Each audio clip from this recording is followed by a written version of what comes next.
could call it to order and then hand it over to me and we could get going. Okay, I'll take that.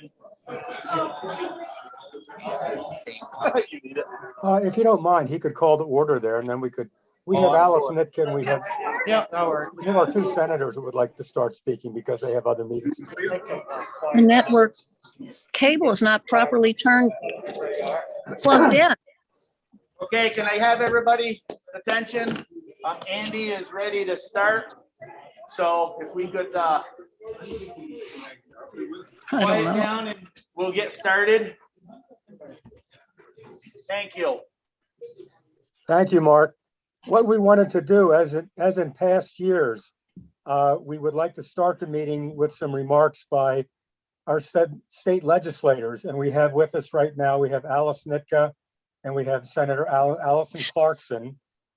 Senator McCormick, I believe, is spending tonight with his wife celebrating her birthday. Maybe he's cooking a nice meal for her, but he is unable to be with us. And Logan Nicole hopefully will be with us at some point. But we could start off, Senator Clarkson, Senator Nitka, which of you would like to take the lead?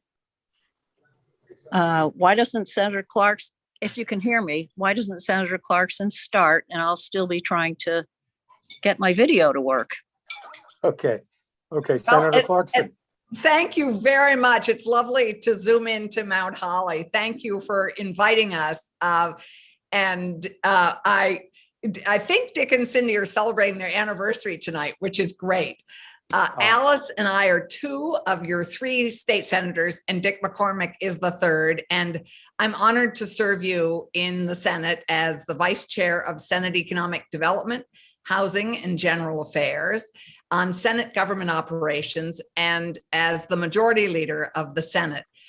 This year, I'm also serving on the Senate Reapportionment Committee, which is the committee that is charged with redistricting after the census. And as you know, every 10 years we have a census.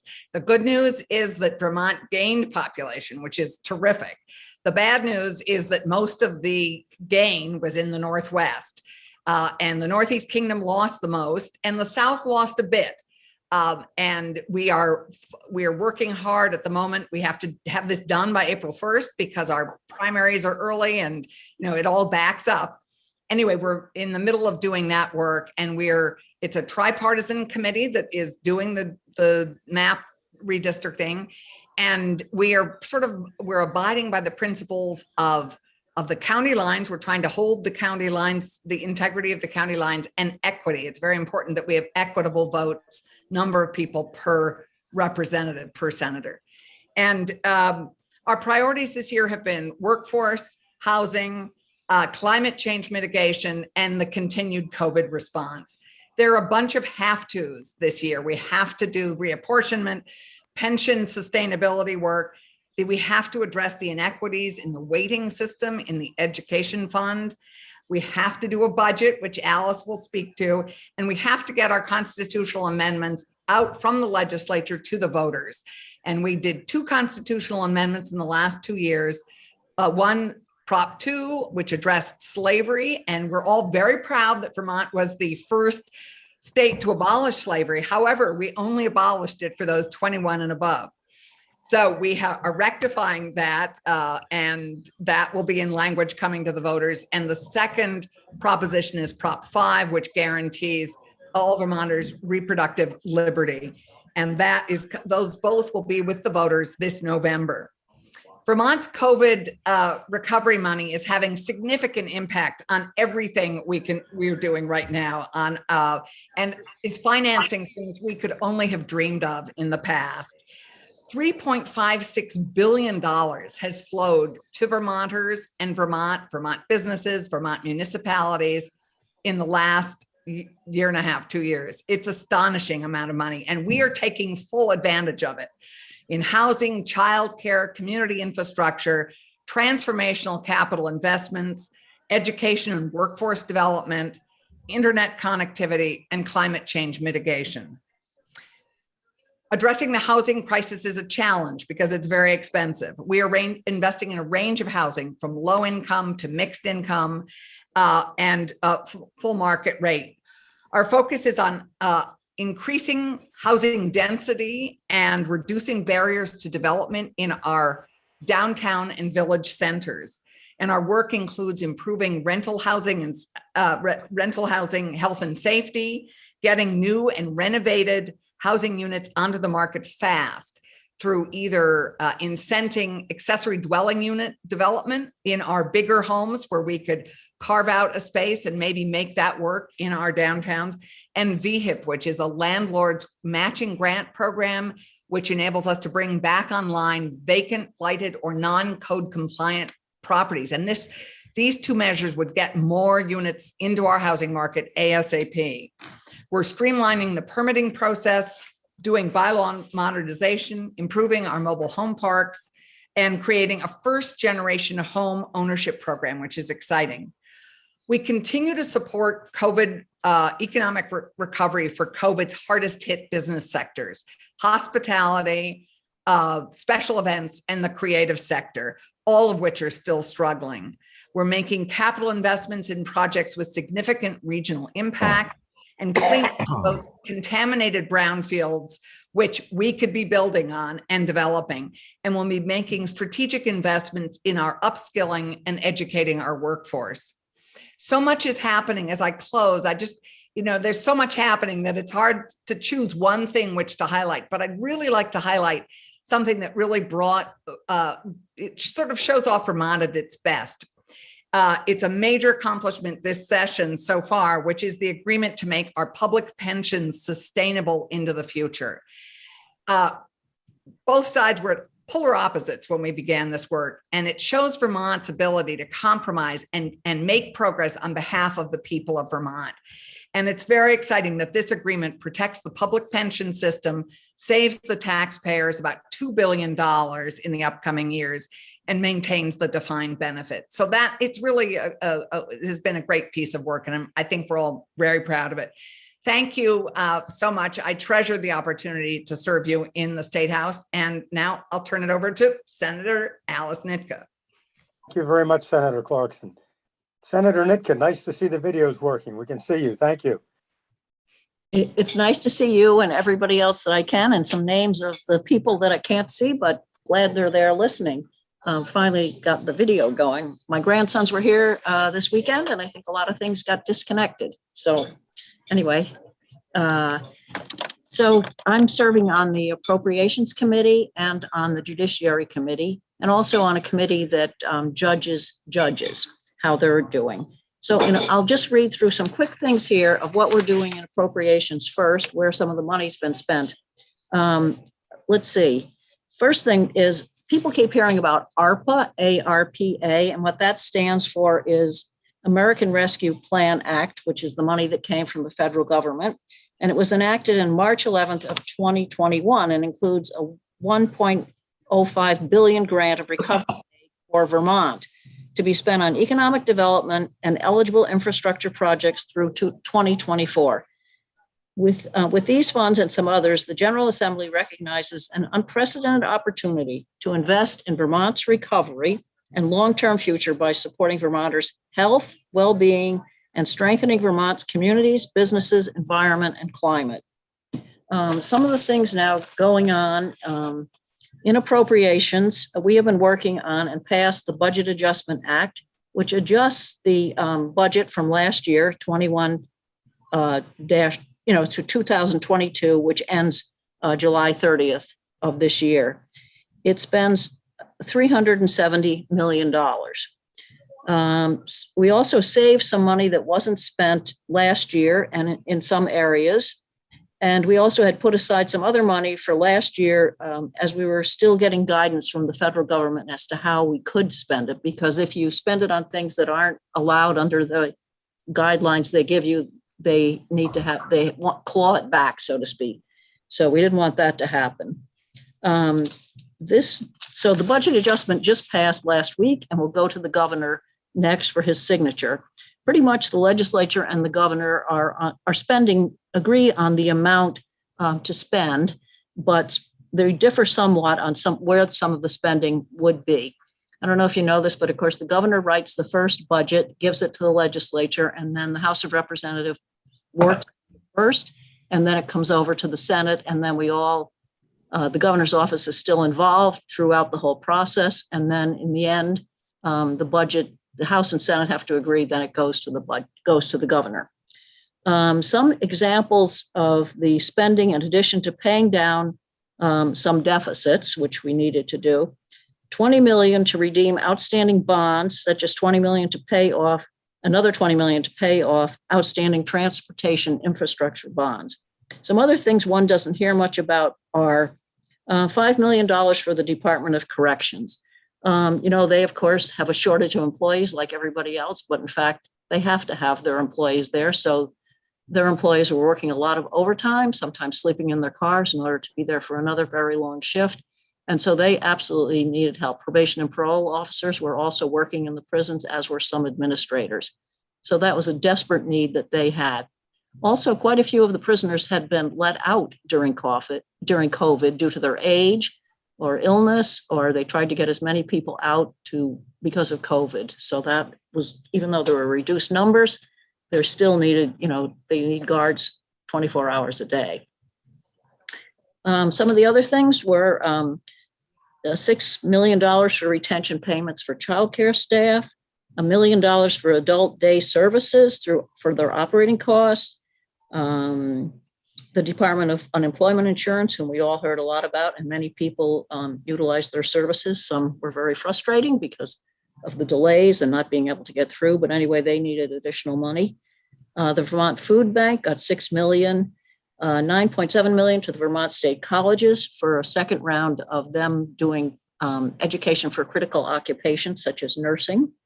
$1 million to UVM for Vermont resident workforce training.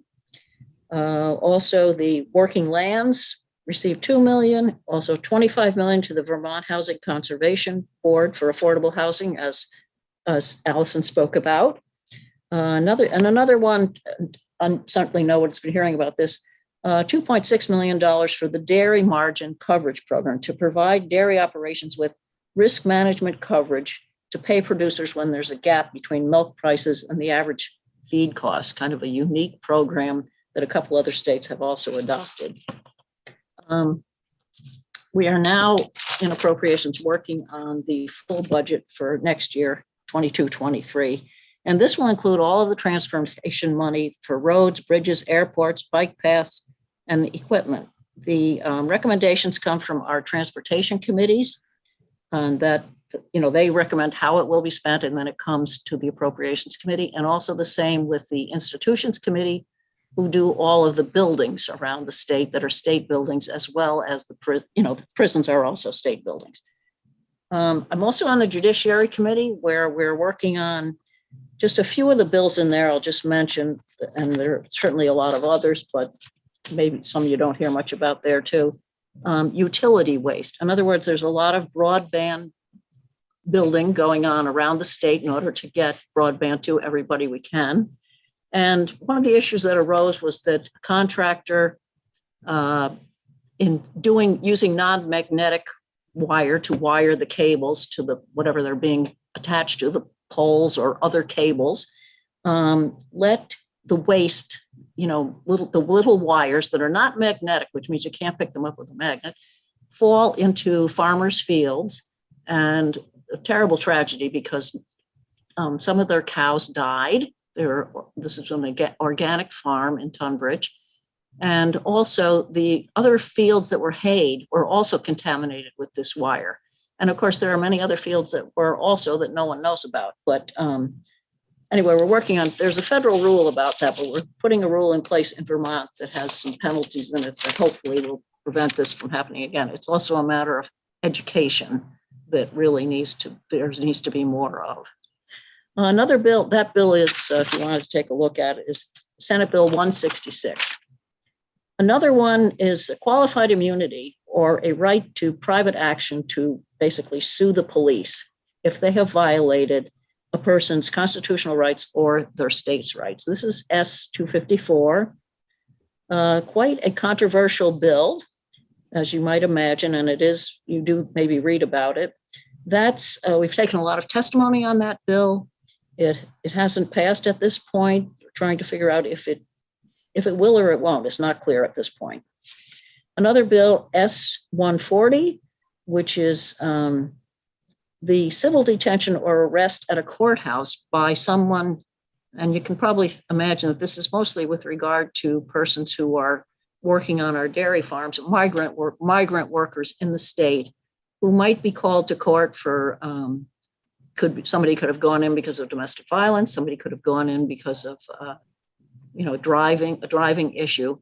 And based on old English law and a law in Vermont, partially in Vermont now, is that you wouldn't be able to, the ICE, the federal government, wouldn't be able to come in and pick up the person at the courthouse. In other words, they would have, there's a history of being able to go to court without being arrested. It used to be in the old days that this used to happen, that the ICE would be there and other sheriffs would be there to pick up people who came in who were summoned to court. And so this would prevent them from picking them up there if they were called to court on a matter that the court hasn't told them to come into court. So what's happening is some people are just choosing not to go to court, and which is, a violation. There's more violations there in terms of more situations happen. Someone who's been abused doesn't go in for their hearing, because they're afraid that they'll be deported. So anyway, that's a bill that's being worked on. Another one that people find controversial is changing a civil trial from a jury of 12 persons to a lesser number. The number is not defined right now.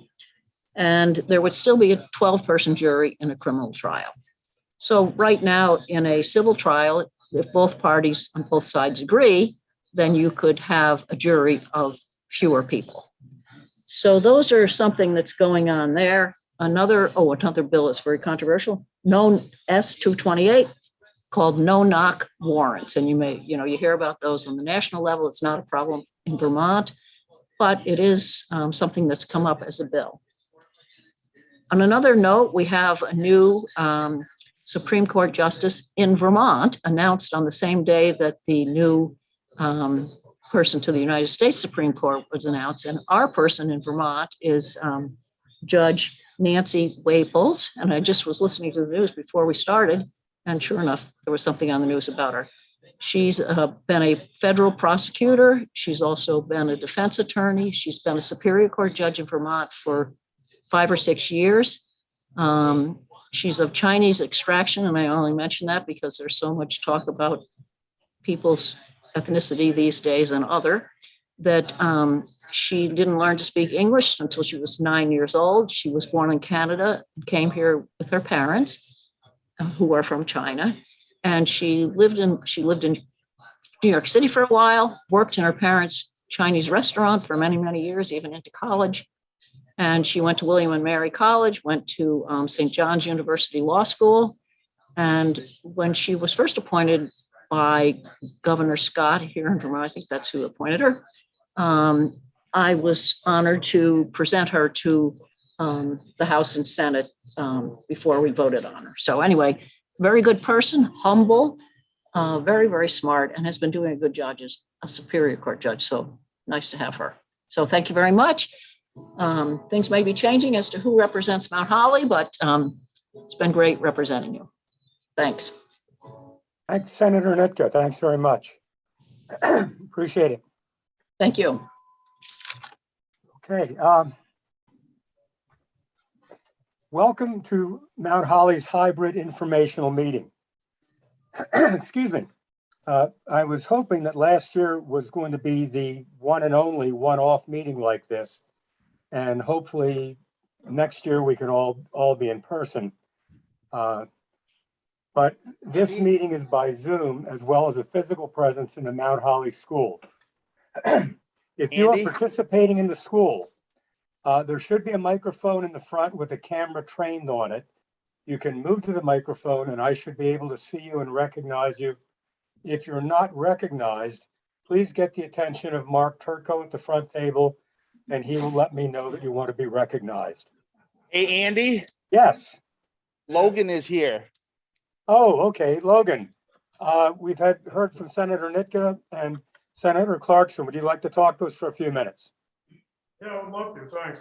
Can you hear me? Hello? Hello, Logan, I can hear you. All right, yeah, I just wanted to make sure I want to make sure people on the They go for camera can me. hear me too. I don't want to, I was asked if now would be an appropriate time just to lead us in the Pledge of Allegiance. I don't want to do that if you don't normally do that. Logan, that would be fine. What I was going to do is I was going to ask Paul Barton if he wanted to do that. He's done that in the past few years. Yeah. Is Paul there? Yeah, he is excited to. He would love to. Paul, would you lead us in that, please? He wants me to, but I think he should. I'd like you to do it as, honor. Paul's asking me to do it, so I will, so that we don't have to argue this in front of everybody. So I think- Okay, that's fine. Great. Thank you, Logan. You go ahead. Allegiance to the flag of the United States of America and to the republic which it stands. Indivisible, with liberty and justice for all. Thank you, Logan. And thank you, Paul, for allowing Logan to lead us. Yeah, so it's just for the Zoom, yeah. Take it out so I can, thank you for everybody that's here too. It's nice to see you all in person, for those that could be here. So I am your one representative. Obviously, we already heard from two of our three senators. I thought they gave a great overview of some of the bigger things that are happening. I do usually start these things just by trying to give a brief, a semi-brief civics lesson just for the process in Vermont, because I think it's kind of important context. We are approaching like the halfway point of the session, which in Montpelier we call crossover. And so crossover is this time of year where for a bill to pass this year, it has to be voted out of the committee in the chamber that it started in. So, House bills have to pass out of the committee that they were in the House by the end of next week. And Senate bills likewise have to pass out of the committee in the Senate that they started in by the end of next week. So to this point in the session, we kind of find ourselves a little bit, really focusing on different issues in the different bodies. So in the Senate, you heard Senator Nika talking about, qualified immunity and some of those things that, they had agreed, leadership had agreed, before session even started that, the Senate was going to focus on these issues and the House was going to focus on other issues.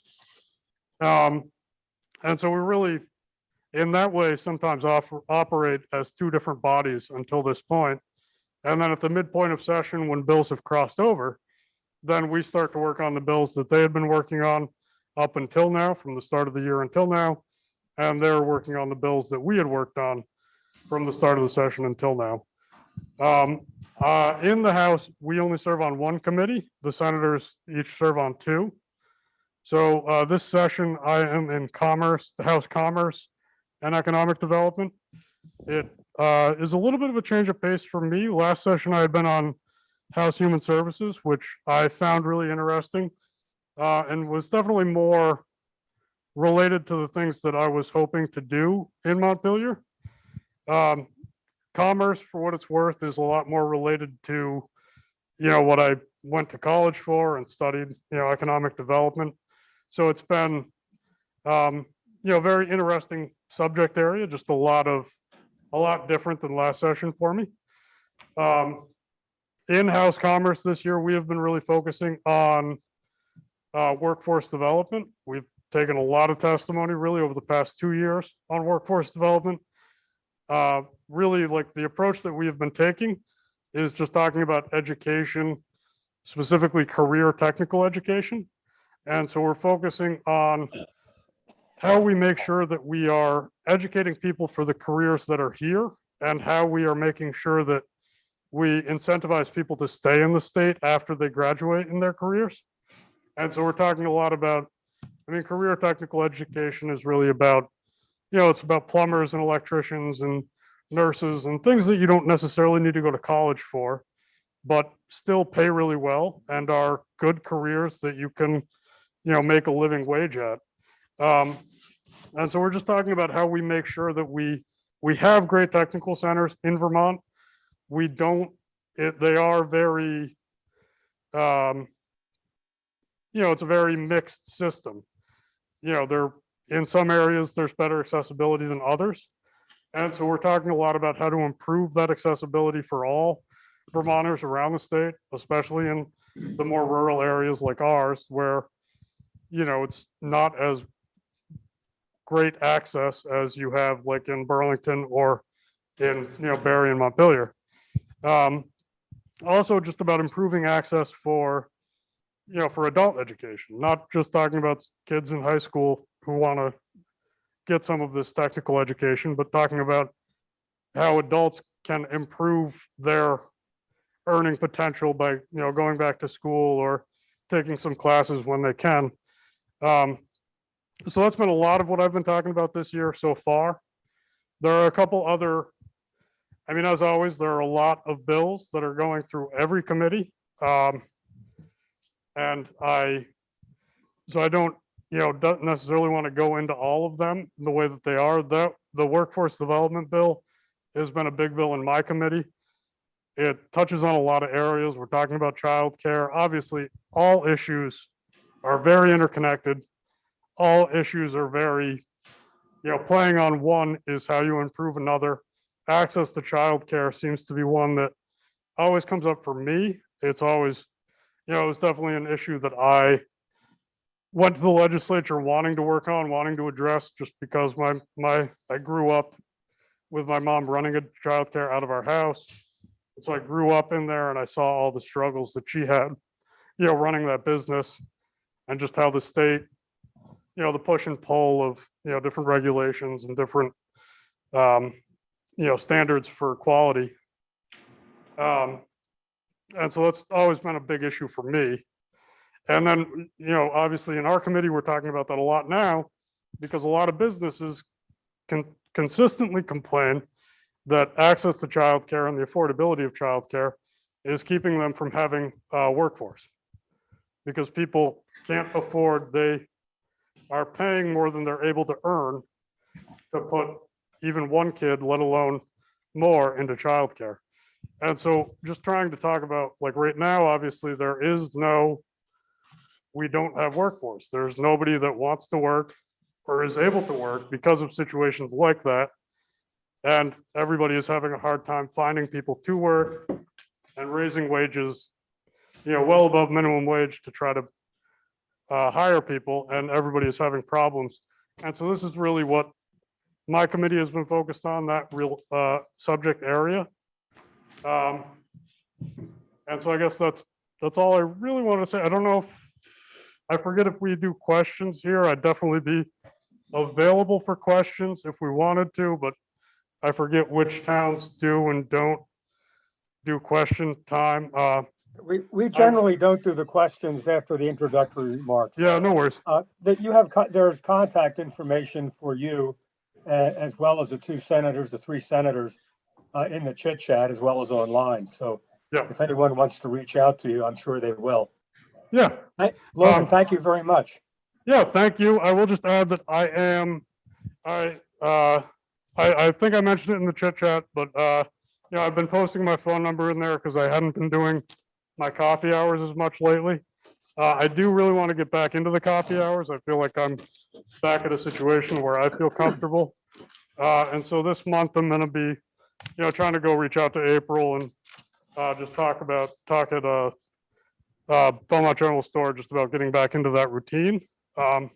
So look for an article in the chit chat, just detailing my next hours of availability. And as always, call me anytime. I love to talk about this stuff.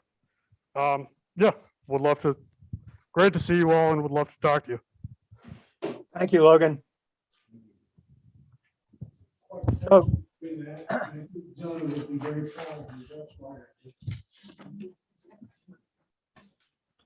was that a question, Logan? Do you want to repeat that? No? No, it was just, Mr. Barton was just thanking me for, doing the coffee hours and things. Great. Thank you all. Thank you. Okay, I just wanted to finish a few more of the remarks before we get started on the meeting. If you're in the school, excuse me, if you're in the school and if you happen to be following it on Zoom while you are in the school, please mute yourself and turn the volume all the way down to avoid any feedback. And if you are participating by Zoom, the chat function is disabled or should be disabled. We won't be paying any attention to it because we want everyone to be on an equal footing. The screen share function is disabled and everyone should be muted upon joining. And if you want to speak, you can raise the hand function, which would either be in the reactions tab at the bottom of the screen, or what you can do is just, if you can't get that to work, wave your hand wildly. Fraud Divine is going to be looking through the people that are on Zoom so that we can make sure that we don't miss anyone if you're unable to get a hold of, to get the floor by using the reaction. If you're participating by phone, *9 functions as a raised hand and *6 is muting. We'd like you to wait until you're recognized before speaking, and then please state your name for the minutes. Please address all comments to the moderator, to me, and please be respectful and be civil. I'm advised that Vermont state statutes do not make any provision for a hybrid town meeting. So there can be no votes on anything in this informational meeting. And also that means that Robert's Rules is no longer the governing body because we're not covered by a state statute with the hybrid meeting. I think that pretty much does my introductory remarks, and we can get into the actual meeting. And the warning is for February 28th, 2022 and March 1st, 2022. The legal voters of the town of Mount Holly, Vermont are hereby notified and warned to meet at the Mount Holly School at 7:00 p.m. in the evening, Monday, February 28th, to act on the following articles, 2 and 14. Tomorrow, Tuesday, March 1st, to vote by Australian ballot at the Mount Holly Town Office. Polls will be open from 10 a.m. to 7 p.m. to vote on the following: 1, 3, 4, 5, 6, 7, 8, 9, 10, 11, 12, and 13. Articles may be discussed Monday this evening. Mark, can you give me a sense, can you give those of us on Zoom a sense of how many people you have as live participants at the school? Just a rough idea. Andy, I'd say we've had close to 50. Okay, and I think we have in the high 30s is what I'd seen. 36 participants on Zoom, so that's great. Nice turnout again. Yes. Okay, Article 1 is to elect all town officers as the law directs. That's on the Australian ballot. Also, what we've done in the past, we've also afforded the opportunity for those candidates that are running, especially in contested races, although any candidate can introduce themselves and speak. Following that, there is discussion. So, which candidates do we have that would like to speak? Does anyone wish to be recognized tonight? Yep, both Bridget and Diana raised their hand. Okay, they're both there, right? Great. Okay, Diana's gonna go first, Andy. That's terrific.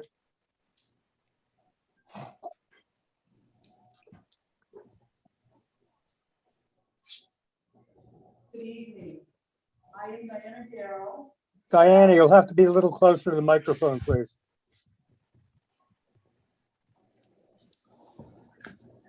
And I am running for a seat on our select board. I am a lifelong resident of the town of Mount Holly, as well as generations of my family before me. I have attended our elementary school when it held grades 1 through to 8 and graduated high school from MSJ in Rutland. I have been a member of many organizations in town through all of those years, starting with the Mount Holly Snowdrifters, the PTA, known then as Mount Holly Friends of Mount Holly School, the Mount Holly Volunteer Fire Department as their first female fire department firefighter, as well as safety officer, and the Ladies Auxiliary. I was elected as Justice of Peace and became chair of the Board of Civil Authority. I was appointed Assistant Treasurer by Treasurer David Johnson and appointed as Assistant Town Clerk by Town Clerk Susan Cavallo and also by Town Clerk Carol Garrow Woolley. All these experiences have given me an understanding of the duties and responsibilities of the Select Board member. Miles Richards, editor of Mount Holly Chit Chat, asked me to be treasurer of the Chit Chat, and years later to become the editor as well as treasurer.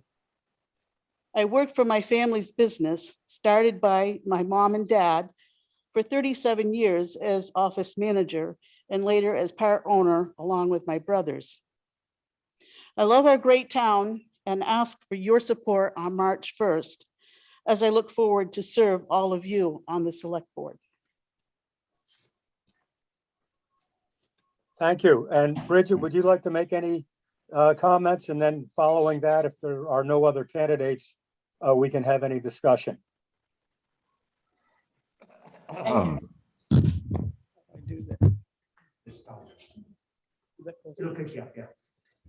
As I come before you tonight to address the issues facing Mount Holly, I am reminded how fortunate we are to be able to gather freely in a democracy to voice our concerns and our differences. I think about the desperate plight of the citizens of Ukraine who've lost that in the past few days and are fighting for their very lives tonight. May we keep them in our thoughts and help them in any way we can while we are grateful for our own freedoms. Because I value these freedoms, of the freedom of choice in our country, and because I think a government is always better when we have choices in elections, I'm running for Select Board. As we've heard, the bipartisan infrastructure bill has made millions of our tax dollars available to towns like Mount Holly. It's a once in a lifetime opportunity to make massive investments in our community without raising local taxes. I have the will, the experience, and the skills to seek these funds. We already have over $350,000 of ARPA money in the bank. I will vote to use it for the maximum benefit to our community.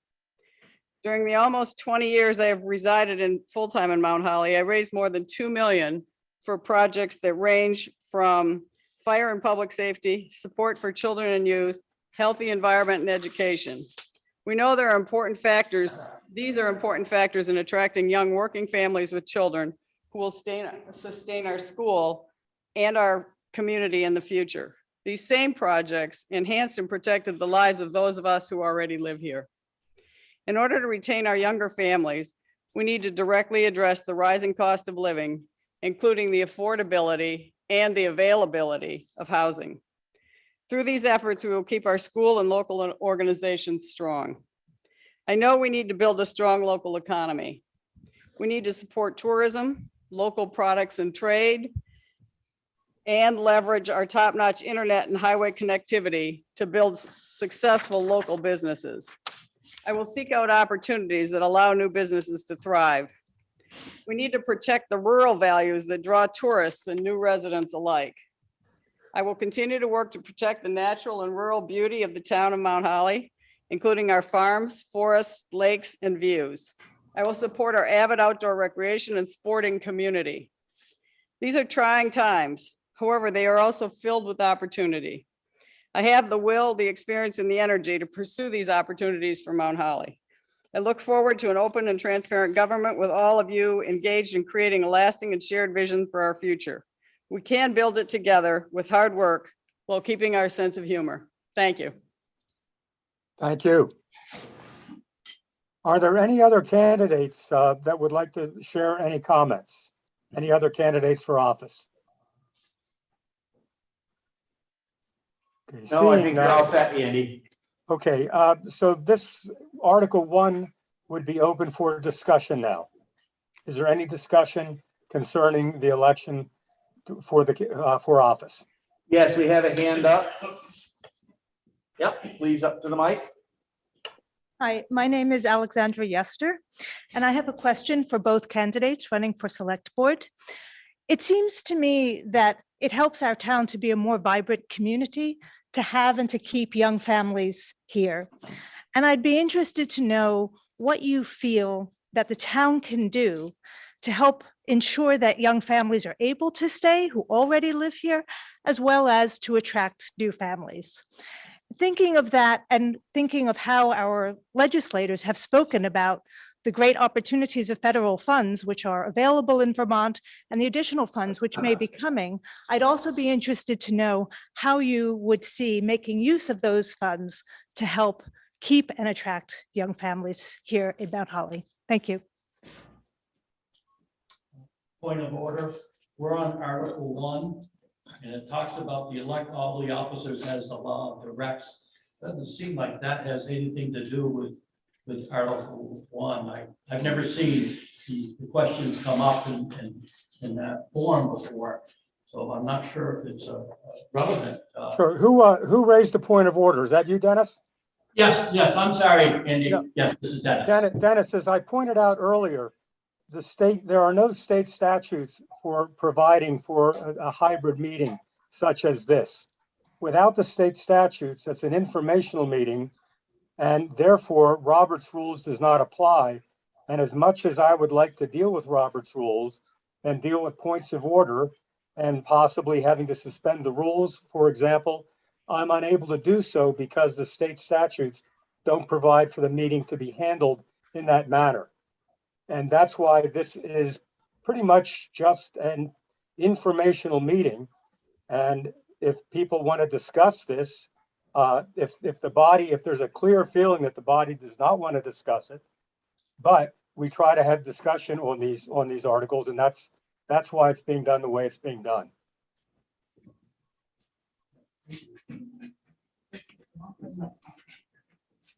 We can have additional discussion if both of the candidates would like to come up and answer that. That's fine, and otherwise we move on. So would either candidate like to come up and answer?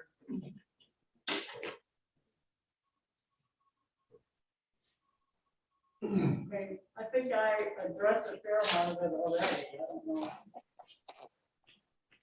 I would love to hear from both candidates. Could you repeat the question? Because there's been all this discussion in between. And I'm just wondering if there's been a big delay between that and the question. This is as usual, lady. And they're being asked to repeat the question? Yes, somebody had asked to repeat the question. Alex? Yep. So the question is, what would the potential candidates do? And I acknowledge that some of this came up in Bridget's remarks, but what would you do to help retain young families here in Mount Holly? What initiatives do you feel that the town and the select board could take to help retain young families? And what would your intentions be about the select board's potential use and the town's use of federal funds to support young families here in our town? Thank you.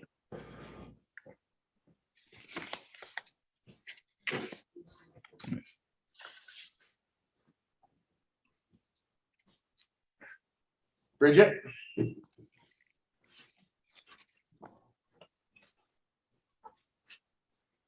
Thank you. Well, I would aggressively seek the ARPA funds because they are available. And I think that that's a once in a lifetime opportunity to get funding locally for a number of things that were mentioned by our senators and our representative. The childcare, the availability of housing is a serious issue here in Mount Holly. One of the realtors said that 10% of the houses changed hands in the last year in Mount Holly. And only 4 houses were on the market the last I checked.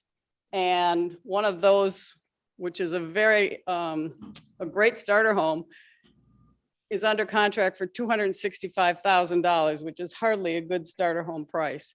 So availability and affordability of housing is a real issue here in town. And We do have a municipal planning grant now, I understand, and I wholeheartedly support that effort to look at the possibility of building housing here, infrastructure that would support housing for new families. So I think that's one of the issues that is important for the select board to address. Thank you. Is there any additional discussion on this? Yeah, what specific kind of infrastructure? Well, if you needed septic in the village of Belmont or water to be able to develop additional housing, I think there's a real restriction. There's been no development in the village in years because having private wells and private septic is a real issue because there isn't enough land. And yet there's housing there, or there's the store there and the library and other support things. So that might be a good location, but we'd have to do that study that the municipal planning grant. And that part of the municipal planning grant, a big part of it is to get community involvement in discussing whether we want this and where it would be and that kind of thing. Mark, whoever made that last comment, if they could identify themselves and then restate it so other people could hear, I'd appreciate it. Can you come up? Yeah, hi, I'm Leah Knoll, and my question was just what specific municipal things can be done with that grant? So that was my question. Thank you.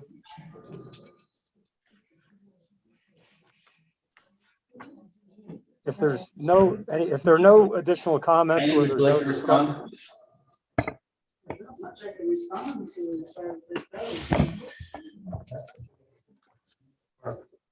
Mark, is someone coming up?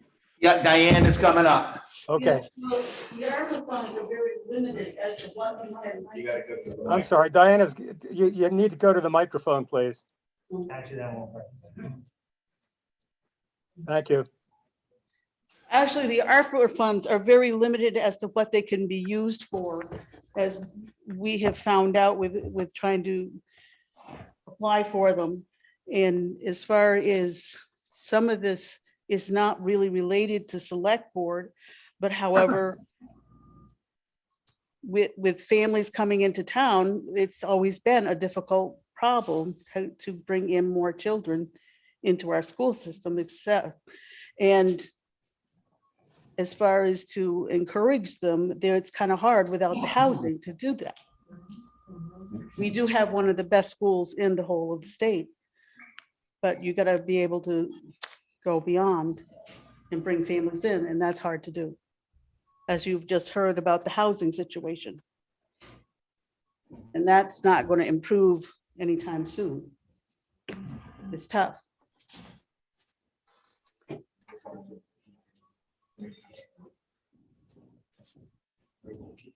Well, if there's no one else, Mark, I don't see anybody lighting up on the screen. No, I think you're all set, Andy. Okay, so we'll go on to Article 2, which is to act on the town officer's report. Now, the report of the town officers is in the town report that you've all received. So if you have any questions with regard to those officers' reports, this would be where you would make any queries about that. Any questions or comments about those reports? If not, I have then we'll no move on hands to up. Articles. Yes? No hands are up, Andy. Okay, we'll move on to Article 3. Does the town vote the following budget for fiscal year 2022, 2023 to be raised by tax? The general fund net $447,590. The highway fund net $378,750. Total of A and B, $826,340 by Australian Ballot. Is there any discussion on this?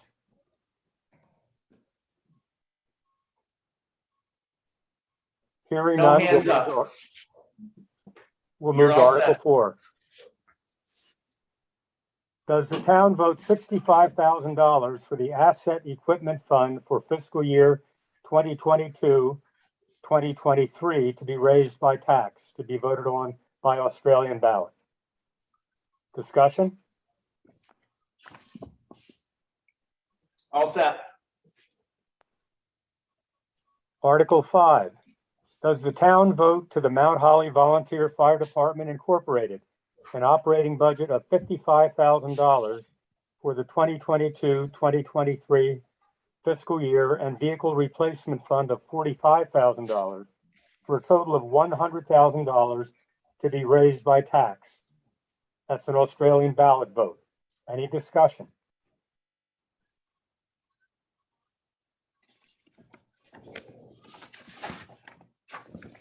All set. Article 6, does the town vote to the Mount Holly Volunteer Rescue Squad Incorporated for the 2022-2023 fiscal year budget to be raised by tax? General budget fund, $17,500. Vehicle and equipment replacement fund, $15,000. The total of A and B is $32,500. Australian ballot. Any discussion on that?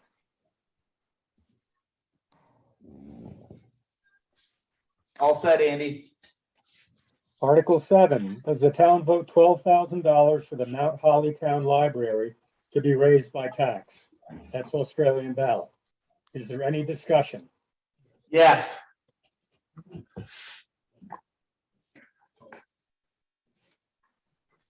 Good evening. I'm Joe Galbraith. I'm the town librarian, and the library has been able to be a vital and continuing part of the community in a lot of really trying times. I think you'll all agree with me there. And I just want to thank everyone here and everyone up there for their continued generous support of the library. Just some real quick numbers so you get an idea. 2021 was a tough year for us, but we had over 900 visitors, unique visitors into the library during last year who checked out over 1,300 books. So we're still there. People are still reading, and I'm glad to see all of you come into the library. And I just want to thank you all for your support and ask you to keep coming in because we're there for you. If you need a book, come and see us. If we don't have it, we'll get it for you. Thank you very much. Thank you, Joe. Anything else? You're all set, Andy. Okay. Article 8, does the town vote $2,000 for the Mount Holly Chit Chat to be raised by tax? That's Australian ballot. Is there any discussion on this? Yes.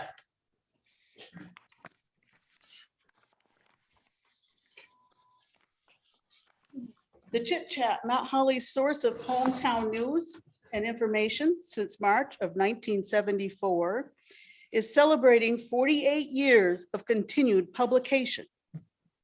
The Chit Chat Board voted to seek an annual appropriation from the town in support of publication, which helps to defray the rising costs of postage, printing, and any other expenses associated with the production of the Chit Chat each month, as well as the continued distribution to all of you. The appropriation request of the town of Mount Holly ballot is $2,000 this year. September 2021, officers and directors were elected as follows: Dennis Devereaux, President; David Venter, Vice President; Terry Isidro, Secretary; Diana Garrow, Editor and Treasurer, with Directors Heather Garrow, Christine Pratt, and Kevin Plouffe. Many thanks to all of you who have provided all kinds of fodder for the paper, as well as all monetary support to keep our paper going 12 months a year for 48 years. That is a very big achievement that not many towns can boast.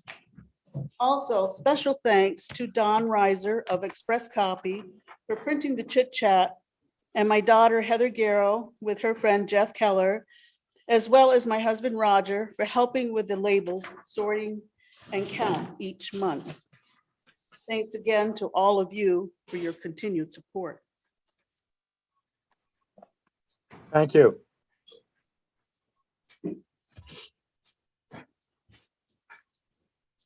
Anything else? Oh, I'm sorry. I'm Bob Herbst, for those of you who don't know me. I'd just like to say that I believe the Chit Chat is a valuable service to this community, something we can really be proud of. And to spend $2,000 of our tax money is inconsequential as far as I'm concerned. And I also urge all of you to remember the Chit Chat in your charitable giving as well. Thank you.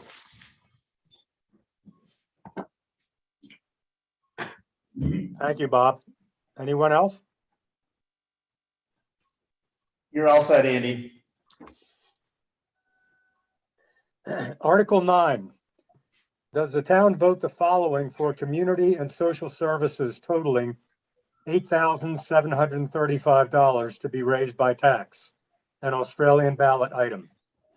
The American Red Cross, $500. The Mount Holly Barn Preservation Association, $100. B-Rock Community Action in Southwestern Vermont, $550. Rutland Mental Health Services, $1,302. DNA and Hospice of Southwest Region, $1,313. RSVP and the Volunteer Center, $100. Southwestern Vermont Council on Aging, $400. Regional Ambulance Service Incorporated, $620. Vermont Adult Learning, $500. Black River Good Neighbor Services Incorporated, $1,000. Vermont Association for the Blind and Visually Impaired, $150. Marble Valley Regional Transit District, $300. Vermont Center for Independent Living, $100. Green Up Vermont, $150. Child First Advocacy Center, $400. Neighbor Works, $500. Okemo Valley TV, $750. Is there any discussion on that item?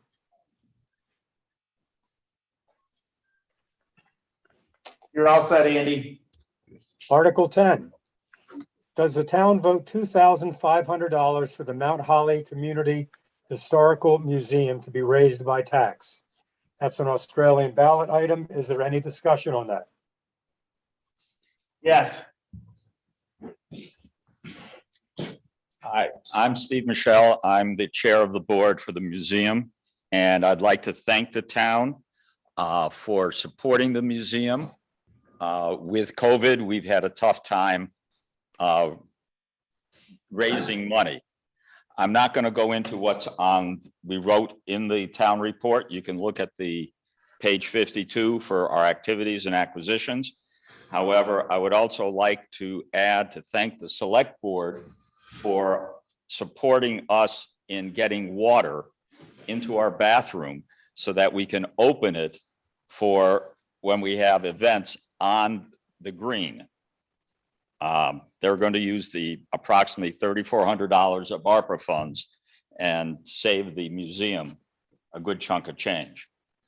Also, I'd like to point out that because of COVID, we've had trouble keeping the museum open for people to come in. We do have a board outside that has Dennis Devereaux's home number on it.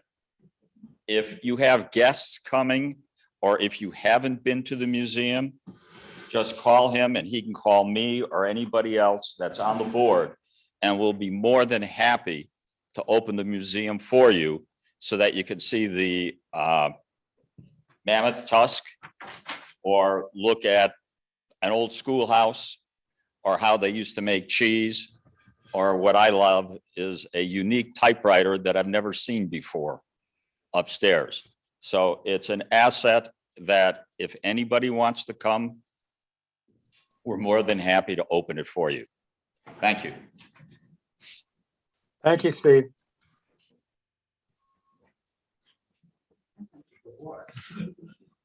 No more discussion, Andy. Article 11. Does the town vote to fund the after-school program at the Mount Holly School in the amount of $6,500 in fiscal year 2023 to maintain state grant funding in the amount of $23,890 to be raised by tax? That's an Australian ballot item. Any discussion? Julie? Thank you, Andy. Hi, I'm Julie Gorai, Site Coordinator for the Mount Holly After School Program. We thank you so much for your past support of the program. The Mount Holly After School Program is funded in part by the Town of Mount Holly, a 21st Century grant, and parent fees. As a Vermont Department of Children and Families licensed program, state subsidy is also available to assist families. This fall, we were able to return to a 5 days a week program. Throughout the year, we've adjusted the program to respond to COVID-19 safety concerns and guidelines by focusing on providing mostly outdoor experiences for students. Activities have included fort building, outdoor cooking and crafts, hiking, bike riding, sledding, snow fort building, and lots of other sports and activities. This has provided the opportunity for students across different cohorts in the school to build friendships, play together, collaborate on personal and shared goals. This year, we also introduced open library opportunities so students can simply read, do art, crafts, STEM activities. Currently, we serve an average of 35 kindergarten through sixth grade students on a daily basis, with many students attending all 5 days. The program is available from September to June, and it operates for 35 weeks. We employ 6 licensed teachers for various amounts of time, as well as 2 school day paraeducators. 51 students out of approximately 100 have attended the after-school program so far this year. As always, we continue to adapt and introduce programs that best serve the students and their families.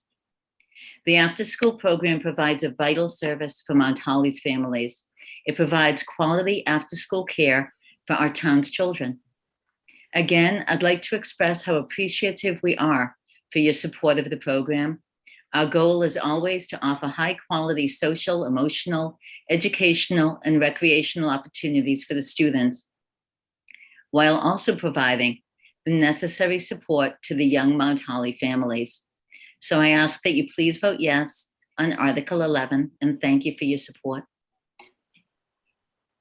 Thank you. You're all set on this end, Andy. Does the town vote $2,500 for the town highway speed enforcement to be raised by tax? Australian ballot vote. Any discussion? Yes, Dennis? Well, Andy, this is Dennis Devereaux. And for those that don't know it, we've had a traffic speeding problem for quite a while. And the select board had appointed me to form a committee, and we did research and recommendations. And the ordinance that they need to enforce the regulations, speeding regulations, is being worked on. I think it's pretty close to being done. So the idea is some seed money to have additional hours of coverage from whether it's the sheriff's department or state police. I think it's the sheriff's department, Rutland County. So once the fines start coming in, and I'm hoping there's no fines, we're trying to slow people down. Signs will be posted. Almost every road is going to have a lower speed limit, because the ones that aren't posted for a speed limit are 50 miles an hour. And I don't know about you, but I don't drive that fast, especially dirt roads in Mount Holly. And I'd be glad to answer questions if I can about that, but it's a number the site board came up with. We're glad to see it, to get a start there. And with the summer season coming, that seems to be when the speeding seems to be the worst. Thank you, Dennis. Any further discussion on this? All set. Okay. Article 13. Shall the town vote to authorize cannabis retailers in the town pursuant to 7 VSA 863? Cannabis retailer means a person licensed by the state Cannabis Control Board to sell cannabis and cannabis products to adults 21 years and older for off-site consumption. This is an Australian ballot vote. Is there any discussion on this? Yes. Dennis? So, Andy, this is Dennis Devereaux again. I just wanted to say a couple words. For those that may not have heard my statements, comments at the February Select Board meeting about putting this to a townwide vote and stuff. So the session prior to my first term in Montpelier, the legislature passed a medical marijuana bill. During my 12 years, we voted to extend the opportunity to many other illnesses. It was easy for me and many others to provide some relief to those that are suffering. We also knew that the proponents wanted full legalization, and their plan was to take small bites at a time, like a Pac-Man video. The proponents also watched what other states are doing and building support. We have a serious drug problem in this country, and the last thing I want to see is to allow more drug use. It is important to not be one of the first communities in our area to allow retail sales. There is a reason why so many towns are hesitant to move forward. Many of us wanted to see the safeguards in place for driving under the influence, educating our youth, and all to know that our young people are watching. So I hope you'll join me in voting against Article 13. Thank you, Dennis. Any further discussion? Yes, Paul?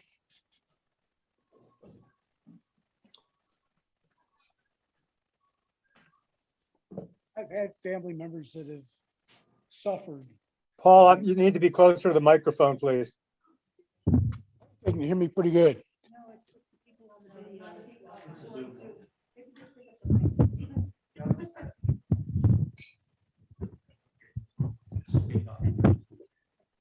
I've had enough family members that have had to deal with the effects of this. And just so you know, I'm not some kind of conservative. My degree is in fine art. I'm a graduate of the Maryland Institute College of Art in the 60s. It was all around me. And I have to admit that I somewhat participated. I do remember sitting in the Mount Royal Tavern with a man named you've probably heard of, Allen Ginsberg, talking with the other fellow art students. There was a young gentleman there that was probably one of the best artists any of us had ever seen. There's no question he would become a well-recognized artist. 10 years later, I'm walking out of my office in Washington, D.C. I'm vice president of the National Advertising Agency, and he comes along on a bicycle. We stop and talk. He wasn't doing any art. His life was being made, his living was being made as a bicycle messenger, and he wasn't doing any art. Think about the students in this building, these young children, what their potential for a life of accomplishment would be.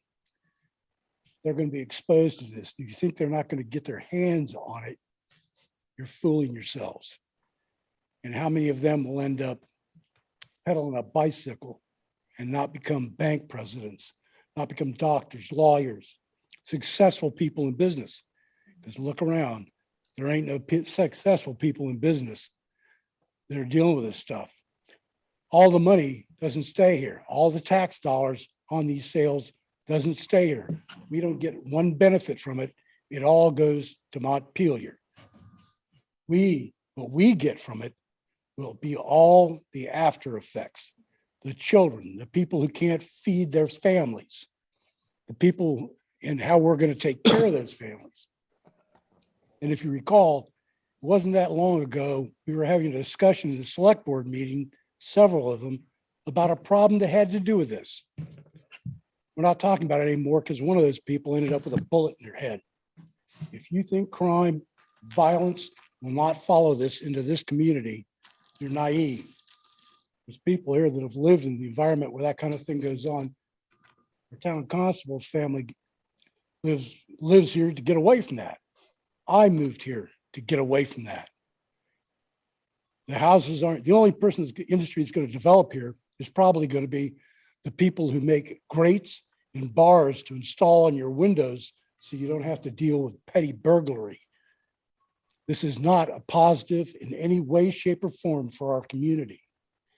And think about what the end results are going to be and what you're going to have to live with. The only people that profit from it are going to be the quote unquote drug dealers that run the business, politicians get the cash in Montpelier, and then you get to live with the effects, the suffering, and the losses that go along with it. Thank you, Paul.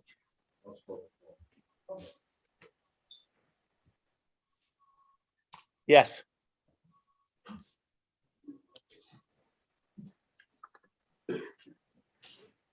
Personally, I think the concern of a I'm legal sorry, could marijuana. we have a name, please? Oh, I'm sorry. This is Ryan Horvath. Hey, Andy. Personally, I think the concern of a legal marijuana operation is a little overwrought. We allow alcohol and tobacco sales, but we're not voting for a dry town. Personally, I'd like to be able to buy a joint without having to drive too far or engage in illegal commerce. Seems reasonable enough to me. Yes, Paul. Sorry, I didn't add this to what I was saying before. Pardon me. The reason they want to try and open a marijuana shop in Mount Holly is, you'll note that Ludlow twice rejected it because of the dangers involved in it. The reason they wanted to open it in Ludlow was for the ski and tourist trade. That means the tourists will be coming here and then going back there. They can't smoke it in the hotel rooms, can't smoke a regular cigarette in the hotel room. So where are they going to smoke it? We're talking about speed limits. They're going to drive around our town smoking the joint before they go back to the hotel. And how many times there's somebody who's speed, space, and space perception is thrown off, are they going to end up going around that curve? How many kids riding bicycles? We talk about making bicycle paths available. How many children are going to be exposed to that danger? How many people are going to be exposed to driving the other way when that person misjudges because of their minds and their psychological perceptions are thrown off? This is not something that is a positive for this town. Again, it'll bring nothing but pain, agony, and suffering. If somebody wants to sit in their basement and smoke a joint while they're playing video games, that's one thing. But tourists driving our roads that they aren't familiar with, high, and not a few of them, it'll be a lot of them, because that's why they're going to come here. And they aren't going to be buying any houses. They're going to be looking to get into your house to find some loose cash or something they can sell because they can't afford to buy it any other way. Thank you, Paul. Yes, Any other Dennis. comments? So Andy, this is Dennis Devereaux again. I think it's important for you guys to know that several years ago, the legislature allowed people to grow up to 2 plants. So, for not being able to buy a joint, it's not part of the conversation. You're allowed to grow up to 2 plants. If there's 2 people in your house, you can grow 4 plants. So have at it and stay home and party a little bit, but don't go out and drive and stuff. So, I mean, you don't have to actually buy it. Thank you, Dennis. Any other comments? All set, Andy. Okay. Article 14 is to transact any other necessary and proper business. Would anyone like to bring anything to the floor? Any discussion? Since we can't have any votes. Yes. Previously. Peter Smith, when we were talking about the Sorry, museum. that's Peter? What's that? Oh, Peter Yes. Smith? Okay. Yeah. When we were talking about the museum before, I should have mentioned it. As some of you know, our son is a technician with Fish and Wildlife. And a few years ago, he picked up a yearling black bear that had been killed on 103. as many of you know, also, I have quite a collection of skins of our various critters. Anyway, I took it over to taxidermist Peter LaJoy in Shrewsbury, and I just literally got it back today.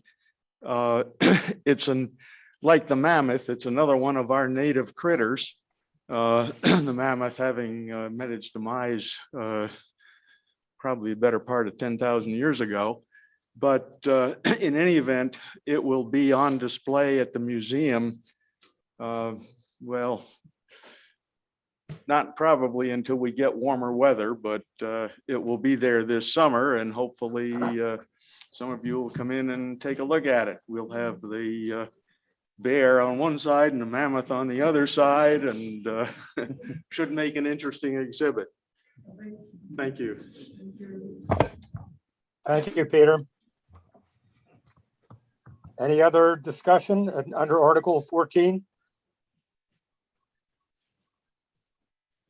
I don't hear anything, Mark. Nobody's coming.